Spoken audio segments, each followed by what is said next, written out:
Up next, police want your help to find the people responsible for 2 double shootings in the South Bay. The search is intensifying for a man believed to have shot a San Diego police officer. Former basketball star Lamar Odom changing lives with recovery homes in San Diego. Been to your local library lately? Turns out it's more than just books. I'll show you coming up. And life moves pretty fast, so it's nice when the pitches slow down. La Mesa Senior Softball. CBS 8 News Live at 6 starts now.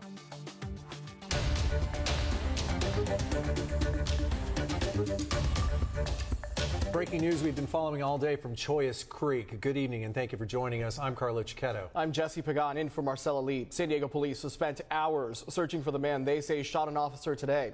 CBS 8's Jenny Day has been on the scene all afternoon. Jenny, what do we know right now about all this? Yes, 6 hours later, and this still remains an incredibly active scene. We are here live at University and 52nd, where just up the street from here, a San Diego police officer was shot, and that suspect remains at large.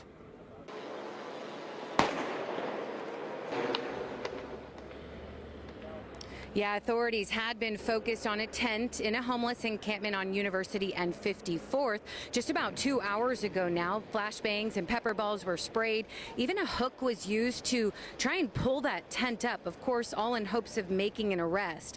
One person was detained for questioning, but is not believed to be involved. So far, no luck. The search area is now expanding. As for what we know about the officer, I'm happy to report that he was alert and talking to medics while being transported to Mercy Hospital. San Diego police tell us that he was shot in the arm. He's been on the force for about 1 year, and I can also confirm that no officers fired any shots back at the suspect. So as for what led up to this shooting, San Diego police say a truck was stolen just a few days ago. The officer who was shot tried to pull him over, but instead they say the driver got out, ran into an apartment complex while firing shots. This was around 11 a.m. on Whiteman Street. Now, because the officer was trying to make that traffic stop well alone, the suspect got away. Hundreds of officers from multiple departments, including the chopper, are on this manhunt. You can still hear them overhead right now. Police who live and work in this area are still being told to shelter in place. Several schools were also forced into lockdown. Those include Fay, Carver, and Marshall Elementary School. Countless streets also remain blocked off in this area. We're definitely asking for the public's help. Anyone who might have seen the suspect during their flight, anyone who might have any information about this, to please come forward. The goal here is rapid apprehension so that we can get justice for what happened here today. Yeah, they say getting a call like that, certainly a worst case scenario, a nightmare for these officers involved. Neighbors also have been on edge for hours now, but sadly they tell me that this really isn't all too unusual. They would like more for their community, though. Yeah, we're sick of it. We don't want to see things happening in the neighborhood. It wasn't fair what happened to him, you know? You can't just do that to somebody. Well, you never know when you're going to put on that last time that uniform and come back up. There's a lot of crime. There's a lot of people experiencing a lot of desperate situations.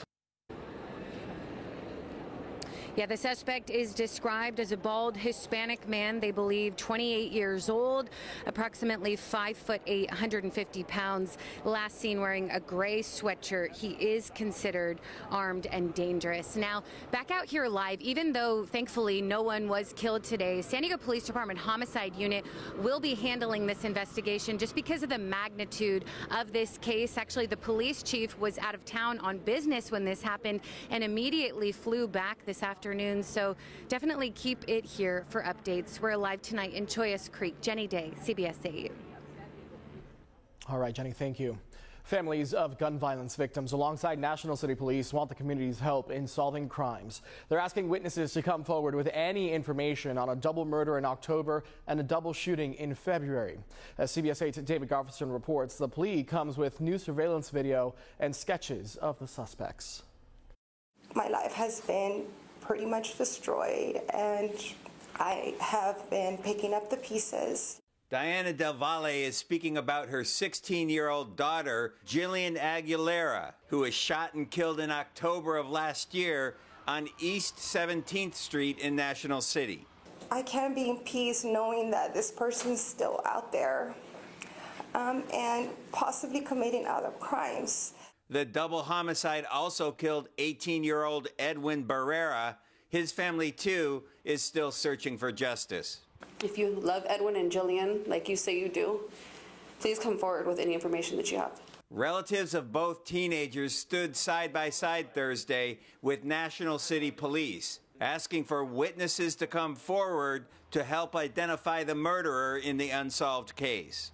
Prior to this incident, Edwin and Jillian had been at a house party, a Halloween party, just down the street from where this incident occurred. We know that there were dozens and dozens of teens and young adults at this party. Another shooting in February on East Plaza Boulevard in National City severely wounded 20-year-old Michael Porter and 17-year-old Davy Astaraga as they were walking to a taco shop. A car containing the suspects showed up. One of the passengers of the vehicle exited the vehicle and shot our two victims in the head. These are newly released sketches of the suspected gunman in the taco shop shooting, which also remains unsolved. The vehicle the gunman was riding in is seen on surveillance video both before and after the shooting. We need the public's help in identifying that vehicle and the occupants of that vehicle. The two shooting attacks may or may not be related, but family members say this type of gun violence has to stop, as it destroys the lives of those who loved the victims. We are the voices of our children, and we'll keep fighting until justice is served. David Gottfredson, CBS 8. Thank you, David. You can call National City Police with any info, or you can make an anonymous tip to Crime Stoppers. That number at the bottom of your screen right now, 888-580-8477.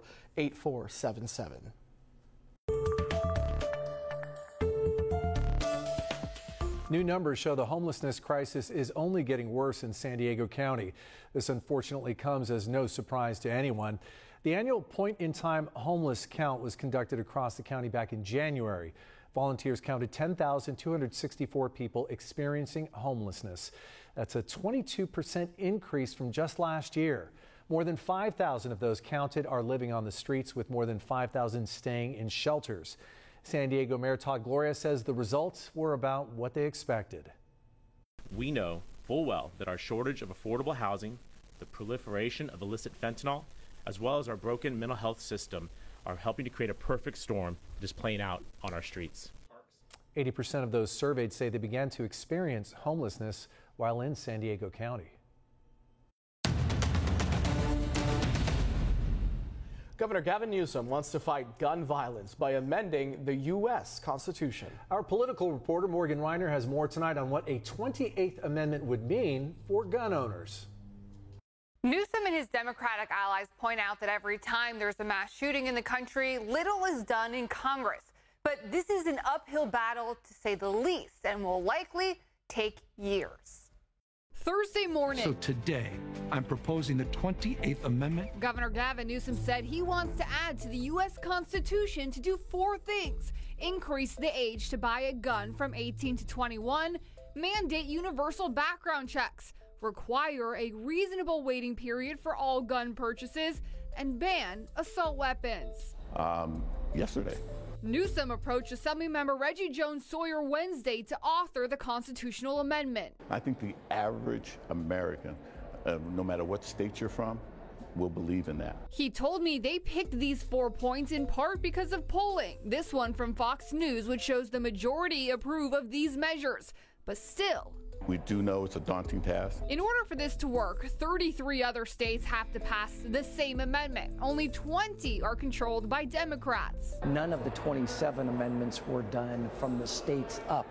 They've all been from the Congress down. McGeorge School of Law adjunct professor Chris McCaley said it's never successfully been done before in this way, and it will be a lengthy process. I would suggest multi-year, because you have to first go through the states, 2/3 of them adopting a resolution. Remember, most states have already convened and adjourned their legislative sessions by summer. If 34 states agreed on this, then Congress would have to call a constitutional convention.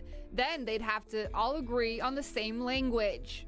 Then it would go back out to all the states.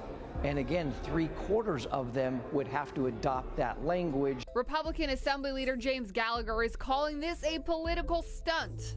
He does something that's timed for the national media to announce, this constitutional amendment that he knows likely has no chance of getting passed nationwide, instead of focusing on the real problems of his own state. I asked Gallagher about the stats that Newsom points to from the CDC, which shows that California does have among the lowest firearm mortality rates in the country. His response, and I quote, "Yes, you've lowered those things, but they're still happening far too many times in California, and there's more that needs to be done. And one of those things is holding people who are actually using guns in the commission of crime accountable, not reducing penalties for them." Thanks, Morgan. All right, we'd like to introduce you to restaurant owner Mary Pappas of Athens Market Taverna. She has welcomed patrons at the downtown San Diego venue for more than 50 years, and today the city held a special event to recognize and honor her contributions to the city. The Athens Market is an award-winning Greek restaurant. It first opened in 1932 as a small Greek market. Still ahead, does the recirculation button in your car keep out air pollution? We're going to verify that. There's like an 8-foot person beside it, and another one's inside, and it has big eyes and looking at us, and it's still there. Plus, a family's claim of possible space aliens in their backyard, why police took them seriously.